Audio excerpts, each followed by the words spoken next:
What is the difference in cost and opportunity between pursuing expired listings and for sale by owners versus pursuing a geographic farm? If that's something you're curious about, you're in the right place. Let's talk. Hi, I'm Mike Cerrone with 2 listings per month, and I'd like to talk with you today a little bit about 2 different approaches to getting listings from sellers. And you got multiple ways to go about this, but the 2 I'd like to talk about today are in the categories of expired listings and for sale by owners. I'm going to put those in one category because those are kind of some urgent people that need to list their home to get it sold, versus a geographic farm, which is typically people that are more long-term and you're building up a brand. I've got experience with both, and I'd like to chat with you a little bit about my analysis of which way I should proceed at this point if I want to quickly get 2 listings per month. All right, so let me go down. I'm going to give you some numbers and some of my research. Hang in there with me. We're going to get to the end, and I'm going to kind of give you the conclusion, which I think you're going to find pretty interesting. All right, so let's watch. And by the way, if you already think you know the answer, go ahead and tell me in the comments below. What do you think the answer is going to be? Take a guess. All right, let's jump into the stats. So we've got, I took a zip code that I'm very familiar with in my area. So this is a Melling zip code, and I did some research on it. And what I found was there are 12,000 homes there, 12,000 residences. These include houses, condos, and townhomes. Okay, so 12,000 properties in this geographic farm. I think big, by the way, when I do geofarming. I'm going to sidestep for a second. I did geofarming successfully in the past. I started with I can't remember what the original farm was, maybe 500, might have been bigger than that to start though. But I know it quickly got up to about 2,500, and then was 5,000 for a long time, and then was 10,000 for a really long time. And then I even experimented with a farm as big as 35,000. So I've got a lot of experience in the direct mail world and geographic farming to get listings. All right, so now let's back up and get back into our example of analysis of today and what would I do if I were going to try to proceed with this. So I looked at a zip code that I like. It's close to me. I'm very familiar with it. I like the properties there. There are 12,000 residences. That's, again, houses, condos, and townhomes. Now, basically, believe it or not, it's kind of interesting how the numbers played out. There's about 5,000 sales. I said 5,000. Let's back up. There are 500 sales annually in that area. So 12,000 properties, 500 sales. All right. If you break those sales down, there's about 300 owner-occupied and 200 non-owner-occupied. So that's pretty important when you're doing direct mail. Like if you're going to use every door direct mail today, every door direct mail with the post office, it's pretty cool because you get a low cost, but it's just going to go out to a zip code or a subset of the zip code, a carrier route. And so what you got to know is it's going to go to all those people, but those are all the people living in the house. All right. So you're going to hit all the owner occupied potentials, but you're not going to get out to the non-owner occupied potentials. Keep that in mind. All right, so we basically have 300 opportunities if you were to mail to this 12,000 group area, and 200 you'd have to go directly. You'd have to go with a mail piece directly out to the non-owners. So keep that in mind if you ever do geofarming. You got a couple different groups. Also, I'm going to just go ahead and add on. If you ever go to geofarming, remember the people who live in the non-owner occupied are renters. So you might want to consider sending them a message that talks about becoming a first-time home buyer. All right. Okay. So that's how you can maximize a geofarm conceptually. All right. Let's go back to the every door direct mail in my area at this point in time. It's about 18 cents to do an every door direct mail, just under 20 cents a pop for the mail itself.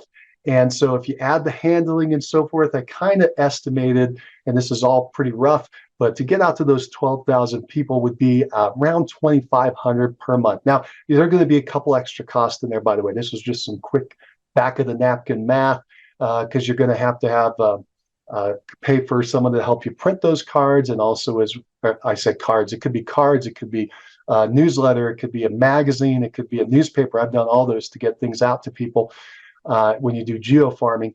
But you're going to have some printing costs, and then you're also going to have some servicing costs for the people to help you, because you don't want to be putting the stamps on 12,000 pieces. I've done that, me and my assistant in the early days, and boy, it was rough. Anyway, you're going to want to get a service to help you with that. Now, let's go back to the math. And so basically that comes to about $2,500 a month. That's on the low end. It's going to be more than that, but let's just use that to start. And then that's going to get you in front of about 300 sellers, potential sellers per year, right? 300 sales are going to be owner occupied. It's 300 out of that group. And that's going to cost you, if you take your $2,500 per month, assume you're going to mail out once a month. By the way, I actually did twice a month, but let's just keep it simplistic and conservative. And we'll say $2,500 a month times 12, that's 30 grand a year. So for a cost of 30 grand a year, you're going to get in front of 30 potential sellers. That's all I want to get to at this point. And again, it's probably a little low, but let's just start with that. It keeps nice, simple numbers. 300 potential sellers for 30,000 per year. Remember that. All right, now let's go into this other analysis. So then what I did was, when you go after for sell by owners and expireds, there are not enough of them in a little zip code. Not typically. Maybe if the market really slows down or some unique things change. But currently, when I was looking out there, we've been in a pretty swift market. If I look at expireds and FSBOs in my whole metro area, and again, I'm here in Metro Denver. If I look at all of Metro Denver, roughly every month, there are about 220 new expireds, and there are about 30 new for sale by owners that are locatable, that we know about. There may be more, but those are the ones we have the information on. So combined, it brings a nice clean number again, which is kind of surprising, but that's about 250 opportunities per month. Okay, now these are people that they want to sell their home. They've already raised their hand, right? For sell by owner says, I want to sell my property. I just don't want to hire a real estate agent. And expired says, I want to sell my property and I'm willing to hire a real estate agent. That's the big difference between the two. The similarity is they both are raising their hands saying, I want to sell my home. All right. So let's take a look at a little bit more information there. I went ahead and I've created a little marketing campaign that goes out to these folks, and we've adjusted and played with that if you've been watching the channel. Right now, it's like an 8-card series that goes out once a week, and the way I've got it structured, it's about 50 cents per card, including the mailing and the service. And I'll explain all that at another time, but that's basically what it comes down to. So if I send out 8 for 50 cents, it's $4 per FSBO or expired. Okay, so that's what you got to remember to run the whole campaign. And so if we run it, go ahead and run that math. It's $4 per person. You got 200 or per household, let's say, and you got 250 of them, and so that's about $1,000 a month, and that's about $12,000 per year. And if we got 250 new ones popping up per month, that's about 3,000 per year. So there's about 3,000 opportunities per year for a cost of about 12,000. Now let's pull the summary together. So what do we end up with? Well, that says we've got, if I go geofarming, I have 300 opportunities for a cost of 30,000. All right. If I go FSBOs and expireds, then I've got this 3,000 opportunities to list a seller, and it's costing me only $12,000.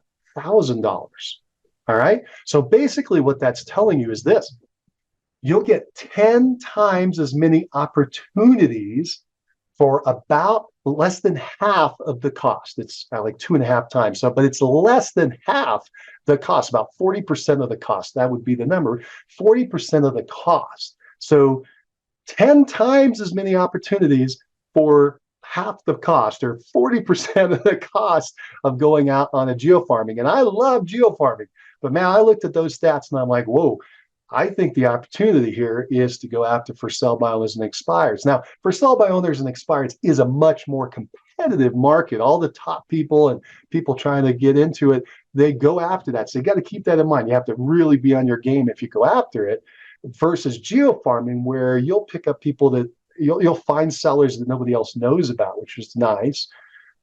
However, if you look at the ratios and the numbers, it's mind-boggling, isn't it? You 10 times as many sellers who sell their home you're going to find by going through FSBOs and expireds versus a geofarm, and it's less than half the cost to go to the FSBOs and expireds than the geofarm. When I looked at that, I said, oh my gosh, I guess I'm trying to think of it's 20 times cheaper, I guess. And I think I'm even off a little bit. I think it's even better than that.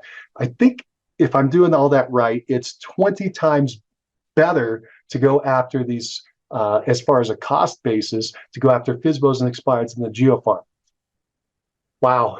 Okay, so that's the answer. We're going after for sale by owners and expireds, and that's why I'm pursuing that market.